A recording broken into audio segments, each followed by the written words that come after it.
Kalau diyakini seperti itu, keluar kita dari Islam. Betul ini. Lebih senang orang berdoa kadang-kadang di kuburan daripada di masjid. Bayangkan, orang lebih merasa mustajab doanya di kuburan keramat daripada di masjid keramat. Perkataan Syekhul Islam Muhammad Abdul Wahhab yang dikatakan Imam Wahabi itu, dia kan dituduh selalu mengkafirkan orang, suka mengkafirkan orang. Ya, ini dinukil oleh Syekh Shalih Fauzan. Ya, Syekh Shalih Fauzan yang juga tertuduh juga kan, siapa yang pelajari kitab tauhidnya akan melahirkan zombie-zombie hidup.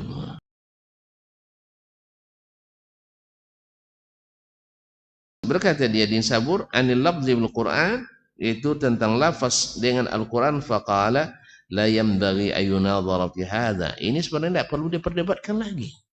Al-Quranu kalamullah ghairu makhluk. Al-Quran adalah perkataan Allah, bukan makhluk. Dah jelas sekali, kan sudah kita jelaskan tadi, Syekh. Pertama, tidak bisa ditiru. Yang kedua, kita boleh isti'azah dengannya. Nabi mengajarkan, a'udzu bikalimatillahi tammati min syarri ma khalaq. Yang ketiga, Allah bedakan antara makhluk dengan perintahnya. Allah bedakan antara makhluk dengan perintahnya. Ala lahul khalqu wal amru. Al-Quran sendiri yang bedakan. Makanya ketika Allah nak cipta sesuatu, innama amruhu idza arada syai'an ay yaqula lahu kun fayakun. Perkataan Allah itu mencipta. Sah? Kalau seandainya perkataan Allah makhluk, berarti kita sudah meyakini ada pencipta selain Allah tabaraka taala. Dan ini adalah, kalau diyakini seperti itu, keluar kita dari Islam. Betul ini. Ini yang ditakutkan oleh para imam seperti Ibnu Khuzaimah tadi, seperti Ishaq Rahawiyah tadi, dan lain-lainnya. Bahwa siapa yang mengatakan dia makhluk, ditakutkan dia meyakini ada pencipta selain Allah. Lazimnya perkataan itu seperti itu. Sebab Nabi ajarkan kita berlindung dengan kalimat Allah. Kalimat Allah adalah perkataannya. Kalau boleh berlindung kepada kalimat Allah yang merupakan makhluk Allah, berarti berlindung kepada makhluk. Dan ini syirik. Kalau dikatakan Al-Quran makhluk, pada dia perkataan Allah, dan Allah menyebut perkataannya mencipta, berarti kita meyakini ada pencipta selain Allah. Ini namanya apa? Syirik juga. Jelas kaum muslimin? Nah, ini sudah sangat cukup untuk mengatakan siapa yang meyakini dia makhluk, sebenarnya keyakinannya ini sama dengan keyakinan orang yang berbuat syirik. Cuman di zaman kita yang ini kebanyakan tidak jelas. Di zaman itu sangat jelas. Orang tidak mau, ya kalau kita, orang lebih senang orang berdoa kadang-kadang di kuburan daripada di masjid. Bayangkan, orang lebih merasa mustajab doanya di kuburan keramat daripada di masjid keramat.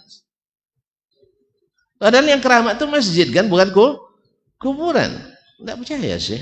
Yang keramat itu antum nih, kalau sudah yang baru dibilang keramat, kalau banyak antu lewat, itu keramat namanya. Bukan.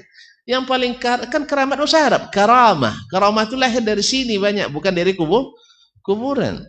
Makanya orang ahlus sunnah lebih merasa mustajab doanya di tempat yang paling dicintai Allah. Paling dicintai Allah adalah masjid.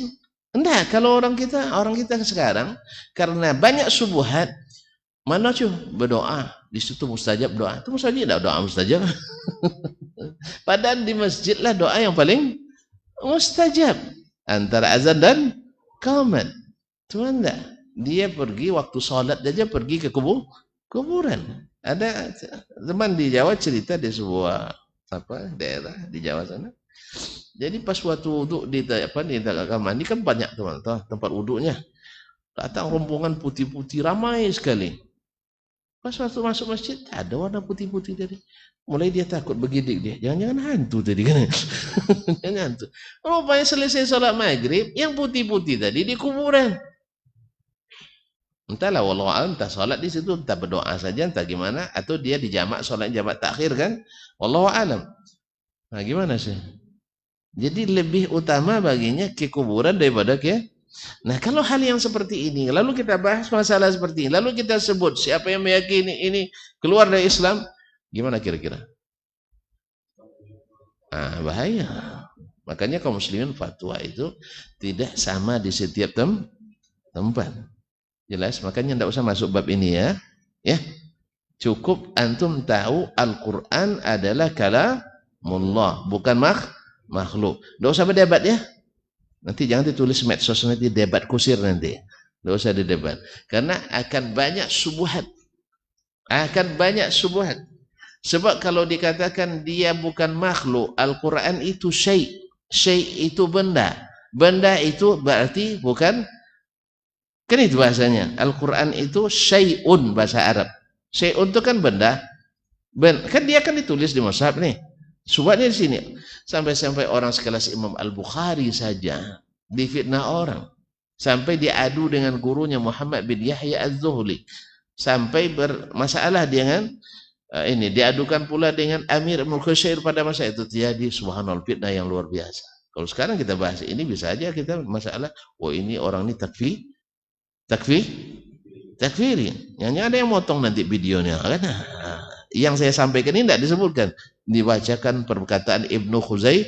Nah, coba lihat dia yang diajarkannya adalah mengkafirkan orang. Padahal kita katakan ini bab ini tolong jangan diketuk dulu ya. Bab ini tidak bisa kita ketuk di sini. Kecuali antum pergi ke Khurasan ke abad ke-5 lagi. Biarlah para ulama saja yang bicara masalah ini. Kita hanya sekedar mengetahui mana yang sahih, mana yang tidak sahih. Tahu sahihnya, itu kan pendapat Ustaz. Betul. Berarti semua pendapat benar? Tidak mungkin lah. Di mana? Saya yakin pendapat saya benar, ini dalilnya. Allah bedakan antara makhluknya dengan perintahnya. Jelas? Saya yakin Al-Quran bukan makhluk karena dia itu tidak bisa ditiru.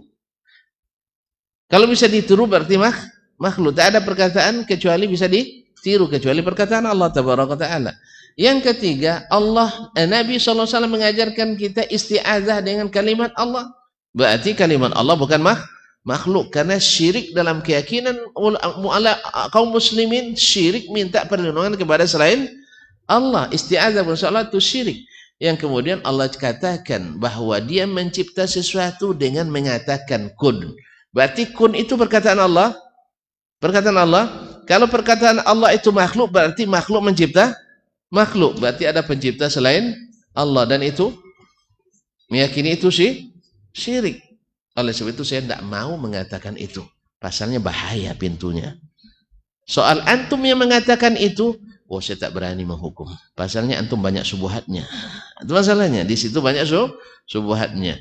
Maka hukum itu diangkat bila banyak subuhan. Makanya Syekh, ya, mohon maaf saya terpaksa menukil perkataan Syekhul Islam Muhammad Abdul Wahhab yang dikatakan Imam Wahabi itu.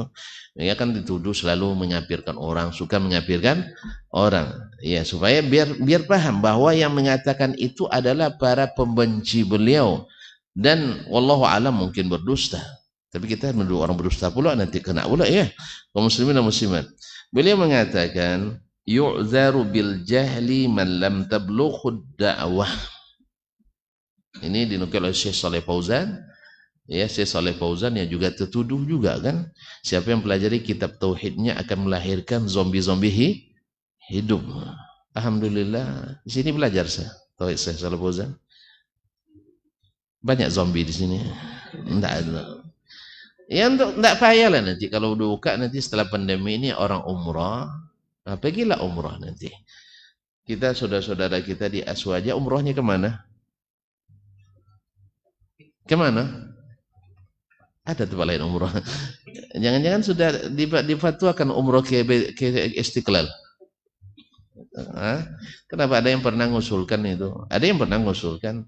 Tidak pasti ke Mekah haji itu. Yang penting prosesinya benar. Jadi ada wukuf, ada mabit, ada tawaf, ada ini kan. Jadi ada itu pakar ahli nasional kita. Ke haji pula kan.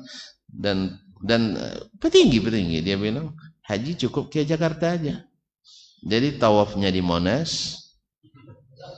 Tawafnya di Monas, nanti wukufnya lapangan Banteng. Lalu ada yang usil mengatakan karena peneliti dari Kemenak kan, habis itu lontar jumrohnya di Kemenak katanya. Allah Ustaz. Ya, karena beliau memang waktu itu membawa nama Kementerian Agama, itu masalahnya. Ya, kementerian tentu tidak ada dosanya, yang dosanya oknum ini kan, oknum ini. Kalau gitu lontar jumrohnya kita di Kemenak karena banyak setannya katanya.